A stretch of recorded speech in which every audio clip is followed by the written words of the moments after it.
Hi, everybody. Thanks for coming in and watching this. I have Marie with us today, and I also have some answers for our questions about mental health care from my other friend, Dr. Elizabeth Botts.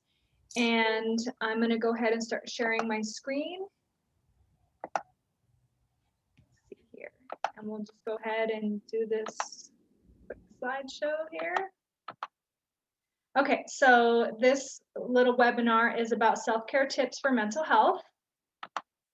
And our professionals that we're getting our tips from are Marie Beltran. She's a licensed professional counselor. And we have tips and answers from Dr. E. McPherson Botts. She is from Hometown Psychology and Wellness.com, and Marie will be sharing her contact information here towards the end. Unless you'd like to share now, Marie, you can. Yeah, so first of all, my name is Marie, and I am a licensed professional counselor candidate. I do work now with ThriveWorks, which is a private practice, but it's more affordable than the rest of this mental health services. So you guys can contact us at 719-694-1562. And then we have a few other locations. So depending on where you're at, definitely have options to the locations. Excellent, thank you. Okay, and I didn't know that it was more affordable than some of the other places. So that's really good to know, because sometimes mental health care can definitely get expensive, even if you're just paying copays. So that's really good to know. And it's Oh yeah, I'm sorry to interrupt. I do want to add that we do take Medicaid too. oh, great, great. So Okay, keep that in perfect. mind.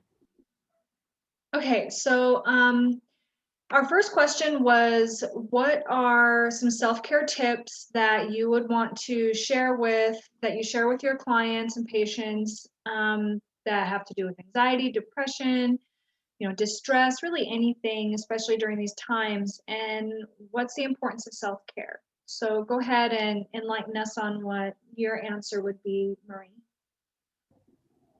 Okay. So first of all, what is self-care, right? Because some people may not be completely aware of what that is.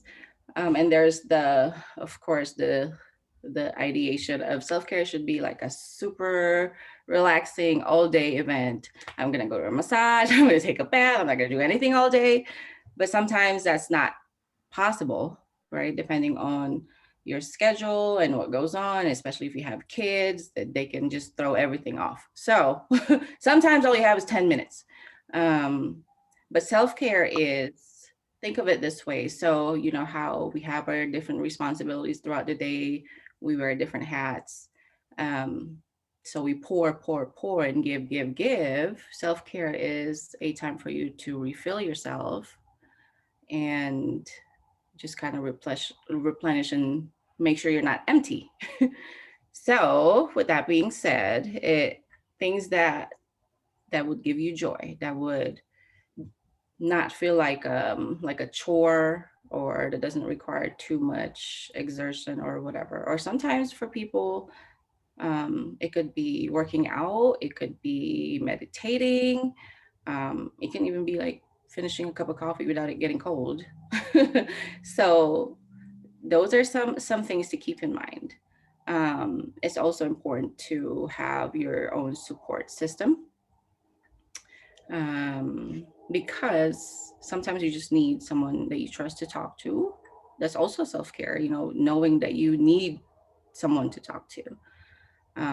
But most of all, just being kind to yourself, and not being yourself too much if you make a mistake, and just know, it's okay that you feel a certain type of way. So these are some things, and self-care is so important because it prevents you from burnout, and burnout could look a lot in different many ways. And it could be just getting super irritated about something that you normally wouldn't be irritated about, feeling, so stressed out and very reactive. So those are some some burnout indications that, hey, you probably need to take care of yourself and pay a little bit more attention to what you're doing. Make sure you have that healthy balance. It's so important.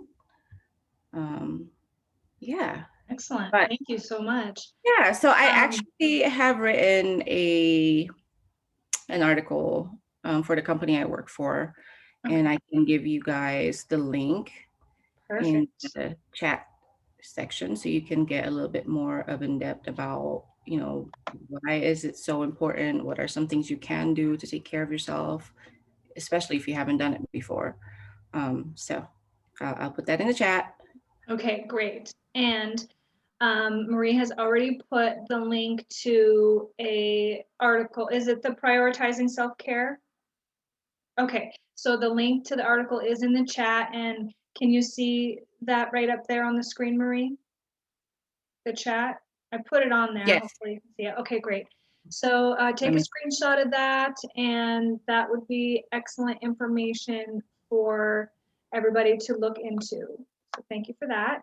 And definitely the burnout is real. I'm a caregiver for my mom, and if I don't make sure that I am taking time for myself and doing my self-care, the burnout is definitely real. And I'm sure a lot of you already know that. But just taking that time, like she said, is important. You can take a screenshot of this slide as well. These are links and tips from Dr. Botts, and she was talking about managing and moderating stress, practicing a form of structured relaxation. There's some links in there for meditation, balanced sleep, eating healthy for your type, exercising daily, having fun and engaging in hobbies that you love, spending time, social time with family and friends. And then over here on this side, there is a book that she sent me. It's called 15 Natural Strategies to Regenerate Your Body and Mind. And it's actually very informative, very scientific when it comes to cellular health and cellular regeneration and how the body heals. So if you are interested in that book, just message me and I can email it to you. It's just a 20-page ebook. So that is an option for you to kind of read through as well.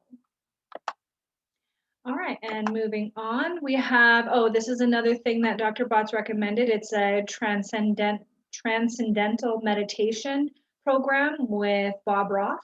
And you can take a screenshot of that if you like. It is all the online Zoom meetings. I believe it's Zoom. And you can look into that for some meditation, especially if you don't know how to meditate, you can learn how to do that. And it's very important to be able to take that time. All right. So now, Marie, do you use essential oils in your practice? Which ones do you use if you do? And, how do they help, or do you recommend them for self-care? I personally use them, and I personally use it in my office. As far as using it as part of my sessions with the clients, I have not, because I'm not supposed to impose anything. However, if the clients say, hey, I smell your oils, like I really would like for it to be on, if you can, then I definitely would be inclined to do that. But personally, yes, I do use oils personally, and my go-tos are lavender and peppermint. Oh, nice. Those are uh, great ones. yeah, I would recommend them to my clients, but like I said, it's more so if they bring it up first. Right, Uh, right. And I yeah, understand that definitely when it comes to having working for a company and you don't want to, impose anything like you said. yeah, and that's part of also like our code of ethics as just being a counselor. Right. But yes, if a client does bring it up, but as far as me using it, I found it very helpful in a lot of ways, not just for me, for my kids too. Yes, excellent.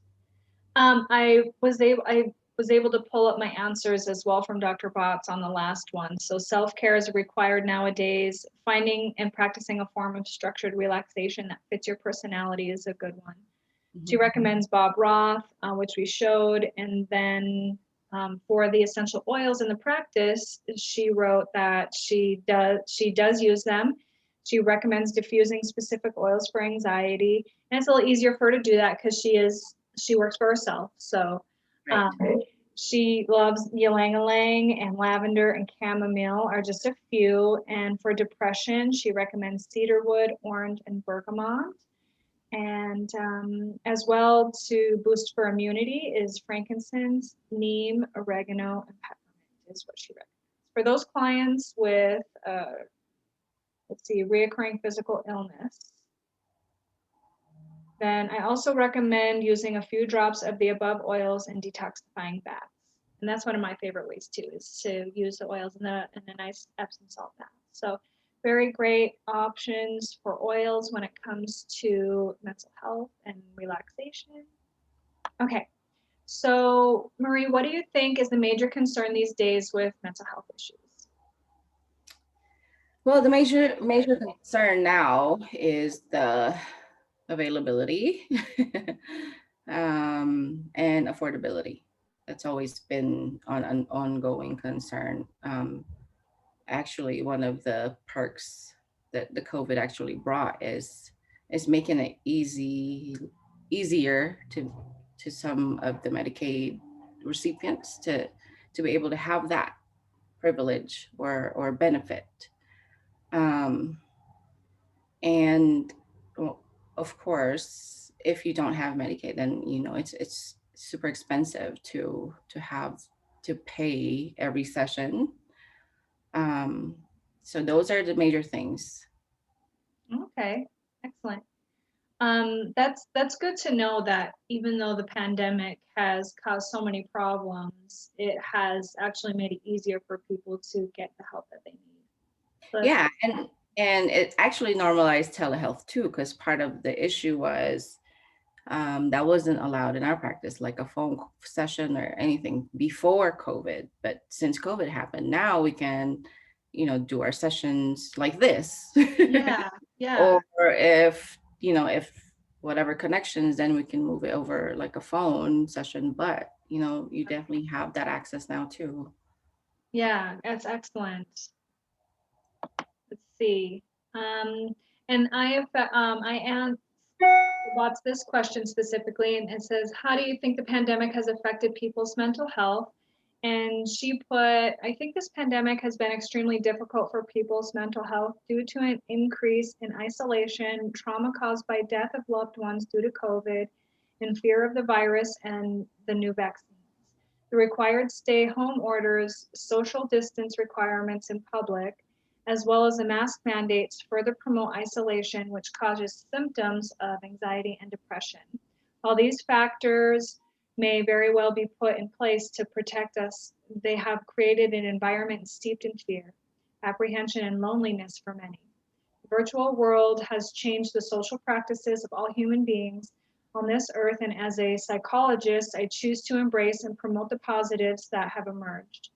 I believe if we stay positive, accept others, and learn to connect with others virtually and physically when possible, quality of life may become even better than it was before the pandemic. I found that to be very encouraging. So that Yeah, was really great.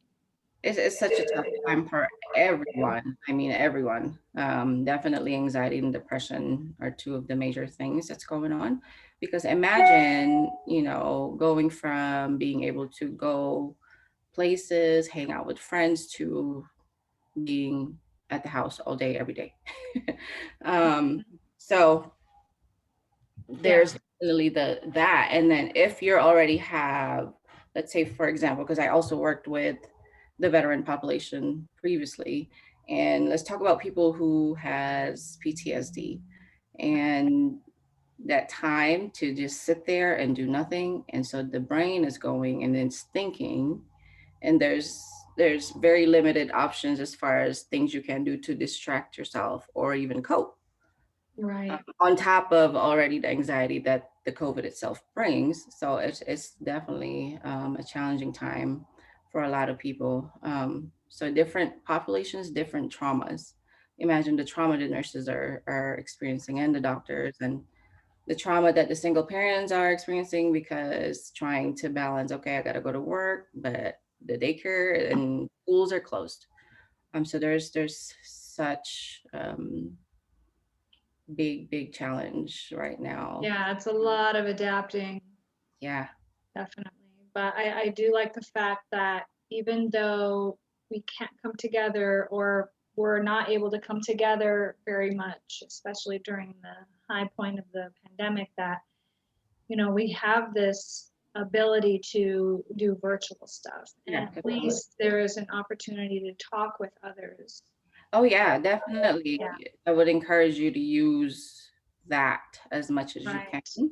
because there's it's all about balance, right? There's okay, it went from everything to nothing, but there's also, you can still do a little bit. So even though it's not physical interaction, you can still have a conversation. And so that's one of the ways you start to kind of balance and adjust to adapt to the new life circumstances at this point. Exactly. Yeah. Yeah. All right. Well, that's the end of our slides.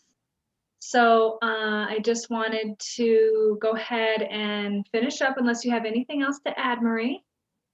Um, just one thing, as far as your own mental health, there always has been the stigma of, it's, I don't want to be labeled, or it doesn't help, or whatever things you have in your head. But it is okay. It's okay to at least try and see if it helps. And if it doesn't help, then at least you tried. But Mhm, there's nothing wrong with wanting or needing help. mhm. It actually takes more strength to ask for help than to just not and act like everything's okay. And eventually that's Absolutely. going to be more harmful than beneficial. So if you definitely, if you can, please do reach out. There's a lot of people out there, who wants to help you get through some stuff, and you don't have to do it alone.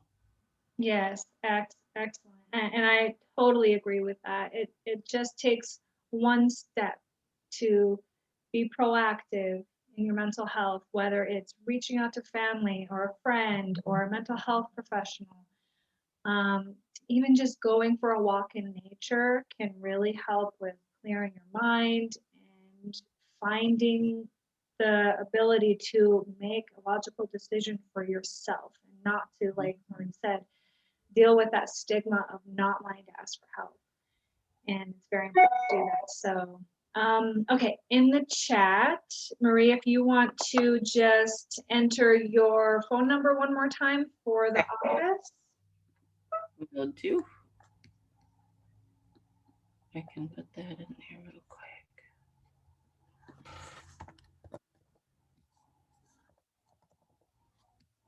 Where is it? Let me make sure I got the right number. Yeah, I didn't write it down, so I wouldn't have been able to.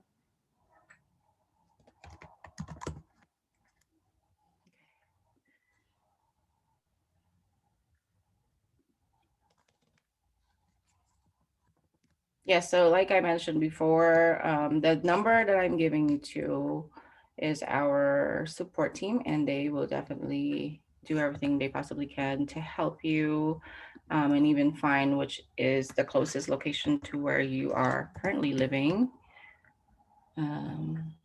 So, yeah. Perfect, thank you. And if you can't see Marie, they have a large variety of We have a great team professionals. of people. Yeah. Sorry. Right now, I am fully booked. Mhm. Um, I do have some colleagues that are really great at what they do. So. Excellent, excellent. Oh, here comes mom. All right, I better let you guys go. Okay. Thank you so much for your time, Marie.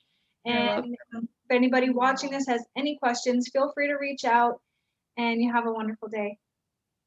Hi. Bye.